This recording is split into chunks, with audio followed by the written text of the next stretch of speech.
দর্শক, আইনিউজ বিডির সংবাদ বিশ্লেষণধর্মী অনুষ্ঠান সংবাদ বিচিত্রায় আপনাদের সবাইকে স্বাগত জানাচ্ছি। দর্শক, চলতি সময়ে রাজনৈতিক ডামাডোলের মধ্যে বিএনপি আসলে ৩১ দফা ঘোষণা করেছে।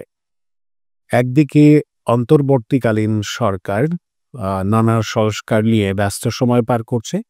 বিভিন্ন কমিটি গঠন করে তারা একটা নির্দিষ্ট মেয়াদ দিয়েছেন। এই সময়ের মধ্যে নানান ধরনের সংস্কার কার্যক্রম শুরু হয়েছে। কিন্তু বিএনপি মতো একটি বৃহৎ রাজনৈতিক দল তাদের রাজনৈতিক ক্ষেত্রে কি ভুল, কি শুধরানো যায় এবং কি করলে জনগণের কাছাকাছি পৌঁছানো যায় সে নিয়ে একটি ৩১ দফা প্রণয়ন করেছে বিএনপির ভারপ্রাপ্ত চেয়ারম্যান তারেক রহমান। কি আছে আসলে এই ৩১ দফায়? বাংলাদেশের সংস্কার কাজ চলছে, এটা আপনারা ইতোমধ্যে জেনেছেন। অন্তর্বর্তীকালীন সরকারের সংস্কারের লক্ষ্যে ১০টি কমিশন গঠন করেছে। ডিসেম্বরে এসব কমিশনের চূড়ান্ত সুপারিশ প্রতিবেদন জমা দেওয়ার কথা রয়েছে। তবে এর মধ্যেই আলোচনায় রয়েছে বাংলাদেশ জাতীয়তাবাদী দল বিএনপির ৩১ দফার রূপরেখা। দলটির বিভিন্ন স্তরের নেতাকর্মীরা প্রায়ই তাদের আলোচনায় এই ৩১ দফার কথা বলেন। দলটির পক্ষ থেকে বলা হয় যে সংবিধান ও রাষ্ট্র ব্যবস্থার সংস্কার এবং অর্থনৈতিক মুক্তির লক্ষ্যে ৩১ দফার রূপরেখা ঘোষণা দিয়েছে তারা।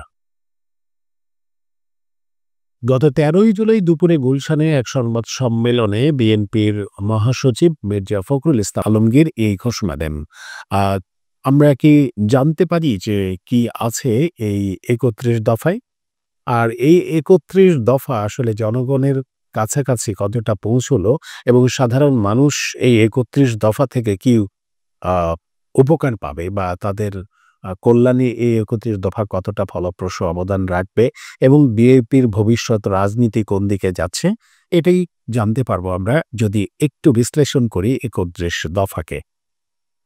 বিএনপির ৩১ দফার প্রথম যেটি বলা হয়েছে যে প্রতিহিংসা ও প্রতিরোধের রাজনীতির বিপরীতে সব মত ও পথের সমন্বয়ে বাংলাদেশে এই জাতীয়তাবাদের ভিত্তিতে একটি অন্তর্ভুক্তিমূলক বৈষম্যহীন ও সম্প্রীতিমূলক রাষ্ট্র প্রতিষ্ঠা করা হবে। এই জন্য অব্যাহত আলোচনা, মতবিনিময় ও পারস্পরিক বোঝাপড়ার ভিত্তিতে ভবিষ্যৎমুখী এক নতুন ধারার সামাজিক চুক্তিতে পৌঁছতে হবে। অত্যন্ত ভালো কথা এবং এটি শুধুমাত্র কাগজে কলমে কোনো ধারা হয়ে থাকবে না। এটি আসলে মানুষের কল্যাণে ব্যবহৃত হবে এমনটাই প্রত্যাশা করে জনগণ। ২ নম্বর দফাতে আছে কি আসলে আমরা জানব যে বাংলাদেশের গণতন্ত্র ও ভোটাধিকার পুনঃপ্রতিষ্ঠায় এবং স্বচ্ছ গণতান্ত্রিক প্রক্রিয়াকে স্থায়ী, সাংবিধানিক ও প্রাতিষ্ঠানিক রূপ দেওয়ার লক্ষ্যে এটি নির্বাচনকালীন দলনিরপেক্ষ তত্ত্বাবধায়ক সরকার ব্যবস্থা প্রবর্তন করা হবে। এটি তাদের ২ নম্বর ধারায় বলা হয়েছে। এবার আমরা দৃষ্টি দিতে চাই যে ৩ নম্বর ধারায় কি আছে। সরকারের প্রধানমন্ত্রী এবং মন্ত্রিসভার নির্বাহী ক্ষমতায় ভারসাম্য আনা হবে। রাষ্ট্রীয় ক্ষমতায় ভারসাম্য প্রতিষ্ঠার লক্ষ্যে নির্বাহী বিভাগ, আইন বিভাগ ও বিচার বিভাগের ক্ষমতা, দায়িত্ব ও কর্তব্যের সুসমন্বয় করা হবে। একথা সত্যি যে বিশেষ করে আইন মন্ত্রণালয় এবং আইনের শাসন প্রতিষ্ঠায় জনগণ যাতে সুবিধাটা পায় এবং তার ন্যায্য অধিকার সে ভোগ করতে পারে, এটি আইন, বিচার এবং সংসদ মন্ত্রণালয়ের মাধ্যমে নিশ্চিত করা গেলে এই ইনস্টিটিউশনটি একটি শক্ত ভিতের উপর দাঁড়াবে বলেও জনগণ বিশ্বাস করে। ৪ নম্বর দফায় বলা হয়েছে যে পরপর ২ টার্মের অতিরিক্ত কেউ প্রধানমন্ত্রীর দায়িত্ব পালন করতে পারবে না। এইটা আসলে মানে আমেরিকার যে সংবিধান, রাষ্ট্রপতি সেই ক্ষেত্রেও প্রযোজ্য এবং উন্নত রাষ্ট্রগুলোতে এই ধরনের আ ব্যবস্থা চালু আছে। আমাদের দেশে এর পূর্বে এই ধরনের কোনো সিস্টেম চালু ছিল না বলে আমরা দেখেছি যে একই ব্যক্তি দীর্ঘদিন শাসন ব্যবস্থায় আ থেকেছে এবং একটা সময়ে এরা আ জনগণ থেকে বিচ্ছিন্ন হয়েছে, জনগণের উপর রোলার স্টিম চালিয়েছে এবং ঠিক বলব না, জনগণের সেবক থেকে শাসকে পরিণত হয়েছে। যদি পরপর ২ টার্মের বেশি একই ব্যক্তি রাষ্ট্রপতি বা প্রধানমন্ত্রী হতে না পারেন, এই বিধান যদি চালু থাকে তাহলে অন্ততপক্ষে নতুন নেতৃত্ব সৃষ্টি হবে, এর কথা আমরা বলতেই পারি। ৫ নম্বর দফায় বলা হয়েছে যে বিদ্যমান সংসদীয় ব্যবস্থার পাশাপাশি বিশেষজ্ঞ জ্ঞানের সমন্বয়ে রাষ্ট্র পরিচালনার লক্ষ্যে দেশের বিশিষ্ট নাগরিক, প্রথিতযশা শিক্ষাবিদ, পেশাজীবী, রাষ্ট্রবিজ্ঞানী, সমাজবিজ্ঞানী ও প্রশাসনিক অভিজ্ঞতা সম্পন্ন ব্যক্তিদের সমন্বয়ে সংসদে উচ্চকক্ষ বিশিষ্ট আইনসভা প্রবর্তন করা হবে। ৬ নম্বর দফায় বলা হয়েছে আস্থা ভোট, অর্থ বিল, সংবিধান সংশোধনী বিল এবং রাষ্ট্রীয় নিরাপত্তার প্রশ্ন জড়িত এমন সব বিষয় ব্যতীত অন্য সব বিষয়ে সংসদ সদস্যদের স্বাধীনভাবে মতামত প্রদানের সুযোগ নিশ্চিত করার লক্ষ্যে সংবিধানের ৭০ অনুচ্ছেদ সংশোধন করার বিষয়ে পরীক্ষা নিরীক্ষা করে বিবেচনা করা হবে। ৭ নম্বর দফায় বলা হয়েছে যে রাজনৈতিক দলগুলোর মতামত এবং বিশিষ্টজনদের অভিমতের ভিত্তিতে স্বাধীন, দক্ষ, নিরপেক্ষ, গ্রহণযোগ্য ও দৃঢ়চিত্ত ব্যক্তিদের সমন্বয়ে একটি কার্যকর নির্বাচন কমিশন গঠন করার লক্ষ্যে বর্তমান প্রধান নির্বাচন কমিশনার এবং অন্যান্য নির্বাচন কমিশনার নিয়োগ আইন ২০২২ সংশোধন করা হবে। ইভিএম নয়, সব ক্ষেত্রে পেপার ব্যালটের মাধ্যমে ভোট প্রদান নিশ্চিত করা হবে। রাজনৈতিক দল নিবন্ধন আইন সংস্কার করা হবে এবং স্থানীয় সরকার নির্বাচনে দলীয় প্রতীক ব্যবহার বাতিল করা হবে। আমরা বিগত কয়েকটি নির্বাচনে দেখেছিলাম যে আওয়ামী লীগ সরকার দলীয় প্রতীকে নির্বাচন করার প্রতি বেশি আগ্রহী ছিলেন বলেই নির্বাচনে শুধু নমিনেশন বাণিজ্য শুধু নয়, মানুষ নির্বাচনে বিমুখ হয়েছে। তো এই বিষয়টা নিশ্চিত করা গেলে মানুষ নির্বাচনমুখী হবে এবং উৎসবমুখর পরিবেশে মানুষ ভোট দিতে আসবে বলেও বিশ্বাস। ৮ নম্বর দফায় বলা হয়েছে যে সংকীর্ণ রাজনৈতিক দলীয়করণের ঊর্ধ্বে উঠে সকল রাষ্ট্রীয়, সাংবিধানিক ও সংবিধিবদ্ধ প্রতিষ্ঠানের স্বচ্ছতা, জবাবদিহিতা ও বিশ্বাসযোগ্যতা পুনঃপ্রতিষ্ঠা করার লক্ষ্যে এসব প্রতিষ্ঠান আইনি সংস্কারের মাধ্যমে পুনর্গঠন করা হবে। শুনানির মাধ্যমে সংসদীয় কমিটির ভেটিং সাপেক্ষে এসব প্রতিষ্ঠানের সংবিধান ও গুরুত্বপূর্ণ পদে নিয়োগ দেওয়া হবে। ৯ নম্বর বাংলাদেশের সংবিধান ও মাসদার হোসেন মামলার রায়ের আলোকে বিচার বিভাগের কার্যকর স্বাধীনতা নিশ্চিত করা হবে। বর্তমান বিচার ব্যবস্থা সংস্কারের জন্য একটি জুডিশিয়াল কমিশন গঠন করা হবে। অধস্তন আদালতের নিয়ন্ত্রণ ও শৃঙ্খলা বিধানের কর্তৃত্ব সুপ্রিম কোর্টের উপর ন্যস্ত হবে। সংবিধানের বিশেষ করে বিচার বিভাগের জন্য সুপ্রিম কোর্টের নিয়ন্ত্রণাধীন একটি পৃথক সচিবালয় থাকবে। সুপ্রিম কোর্টের বিচারপতিদের অভিশংসন প্রশ্নে সংবিধানে বর্ণিত ইতোপূর্বেকার সুপ্রিম জুডিশিয়াল কাউন্সিল ব্যবস্থা পুনঃপ্রবর্তন করা হবে। এই জন্য সংবিধানে প্রয়োজনীয় সংশোধনী আনা হবে। দলীয় বিবেচনার ঊর্ধ্বে উঠে কেবল জ্ঞান, প্রজ্ঞা, নীতিবোধ, বিচারবোধ ও সুনামের কঠোর মানদণ্ডে যাচাই করে বিচারক নিয়োগ করা হবে। সুপ্রিম কোর্টের বিচারপতি নিয়োগের লক্ষ্যে সংবিধানের ৯৫ গ অনুযায়ী সুনির্দিষ্ট যোগ্যতা ও মানদণ্ড সম্বলিত বিচারপতি নিয়োগ আইন প্রণয়ন করা হবে। এতে করে ব্যক্তিদের এই ধরনের পদে পুনর্বহাল করা হতো সেটি অন্ততপক্ষে লোপ পাবে। ১০ নম্বর দেশপ্রেমে উদ্বুদ্ধ পরিষেবা জনপ্রশাসন ও পুলিশ প্রশাসন গড়ে তোলার লক্ষ্যে যোগ্য, অভিজ্ঞ ও প্রাজ্ঞ ব্যক্তিদের সমন্বয়ে একটি প্রশাসনিক সংস্কার কমিশন গঠন করে প্রশাসন সংস্কার ও পুনর্গঠন করা হবে। মেধা, সততা, সৃজনশীলতা, দক্ষতা, অভিজ্ঞতা ও প্রশিক্ষণ বেসামরিক ও সামরিক প্রশাসনে নিয়োগ, বদলি ও পদোন্নতিতে যোগ্যতার একমাত্র মাপকাঠি হিসেবে বিবেচনা করা হবে।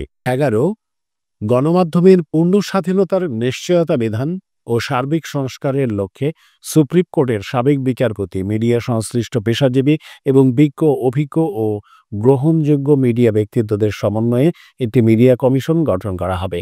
সৎ ও স্বাধীন সাংবাদিকতার পরিবেশ পুনরুদ্ধার করার লক্ষ্যে প্রয়োজনীয় পদক্ষেপ গ্রহণ করা হবে। এ লক্ষ্যে সন্ত্রাস বিরোধী আইন ২০০৯-এর প্রয়োজনীয় সংশোধন সহ মৌলিক মানবাধিকার হরণকারী সকল কানাকানুন বাতিল করা হবে। চাঞ্চল্যকর সাগররুরি হত্যা সহ সকল সাংবাদিক নির্যাতন ও হত্যার বিচার নিশ্চিত করা হবে বলেও উল্লেখ করা হয়। 12 নম্বর দফায় বলা হয়েছে দুর্নীতির ক্ষেত্রে কোনো আপোষ করা হবে না। গত ১.৫ দশক ব্যাপী সংগঠিত অর্থ পাচার ও দুর্নীতির অনুসন্ধান করে একটি শ্বেতপত্র প্রকাশ করা এবং শ্বেতপত্রে চিহ্নিত দায়ী ব্যক্তিদের বিরুদ্ধে আইনানুগ ব্যবস্থা গ্রহণ করা হবে।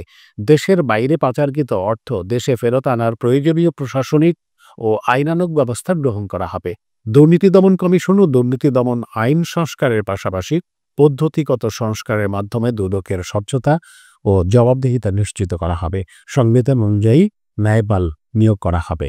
সর্বস্তরের আইনের প্রশাসন প্রতিষ্ঠা করা হবে। মানবিক মূল্যবোধ ও মানুষের মর্যাদা পুনঃপ্রতিষ্ঠা এবং গুম, খুন, বিচার বহির্ভূত হত্যাকাণ্ড এবং অমানবিক, নিষ্ঠুর শারীরিক ও মানসিক নির্যাতনের অবসান ঘটানো হবে। মানবাধিকার বাস্তবায়ন করা হবে। সুনির্দিষ্ট মানদণ্ডের ভিত্তিতে মানবাধিকার কমিশনে নিয়োগ প্রদান করা হবে।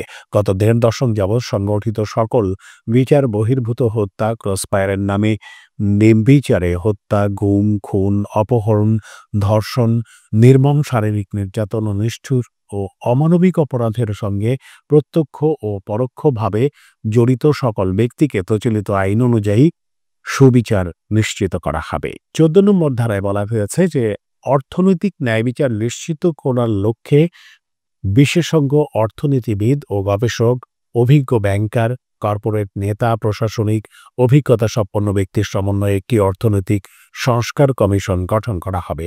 মুক্তিযুদ্ধের মূল মন্ত্র সাম্য, মানবিক মর্যাদা ও সামাজিক ন্যায় বিচারের নিরিখে প্রবৃদ্ধির সুফল সুষম বন্টনের মাধ্যমে ধনী দরিদ্রের বৈষম্য দূর করা হবে। খুবই ভালো কথা, কিন্তু এগুলো বাস্তবায়ন দেখতে চায় জনগণ।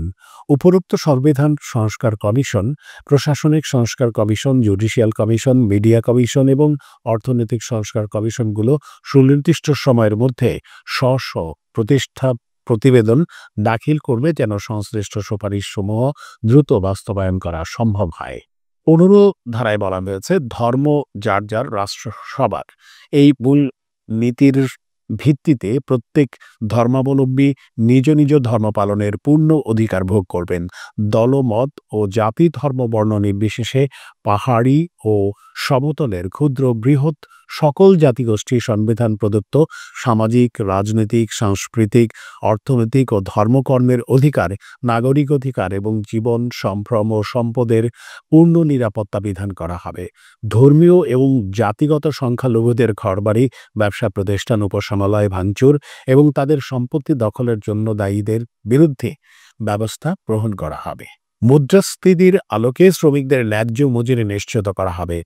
শিশুশ্রম বন্ধ করে তাদের জীবন বিকাশের উপযোগী পরিবেশ ও ব্যবস্থা নিশ্চিত করা হবে। বিদ্যুৎ, জ্বালানি ও খনিজ খাতে দায়মুক্তি আইন সহ সকল কানুন বাতিল করা হবে এবং রাষ্ট্রীয় অর্থনীতিতে রক্তক্ষরণ রোধ করার লক্ষ্যে জনস্বার্থ বিরোধী কুইক রেন্টাল বিদ্যুৎ কেন্দ্রগুলো থেকে বিদ্যুৎ কেনায় চলমান সীমাহীন দুর্নীতি বন্ধ করা হবে। শিল্প খাতের বিকাশে বিনিয়োগ বন্ধ নীতি গ্রহণ করে দেশি বিদেশি বিনিয়োগে আকৃষ্ট করা হবে। প্রবাসী বাংলাদেশিদের বিনিয়োগে উৎসাহ, সুযোগ ও প্রণোদনা দেওয়া হবে এবং পরিকল্পিতভাবে দেশবাসীর সমন্বিত শিল্প অবকাঠামো গড়ে তোলা হবে। বৈদেশিক সম্পর্কের সর্বক্ষেত্রে বাংলাদেশের জাতীয় স্বার্থ, জাতীয় সার্বভৌমত্ব ও জাতীয় নিরাপত্তাকে সর্বোচ্চ প্রাধান্য দেওয়া হবে। সমতা, ন্যায্যতা, পারস্পরিক স্বার্থের স্বীকৃতি, আন্তর্জাতিক বিধিবিধান অনুযায়ী দ্বিপাক্ষিক ও বহুপাক্ষিক সমস্যার সমাধান করা হবে। দেশের সার্বভৌমত্ব রক্ষায় প্রতিরক্ষা বাহিনীকে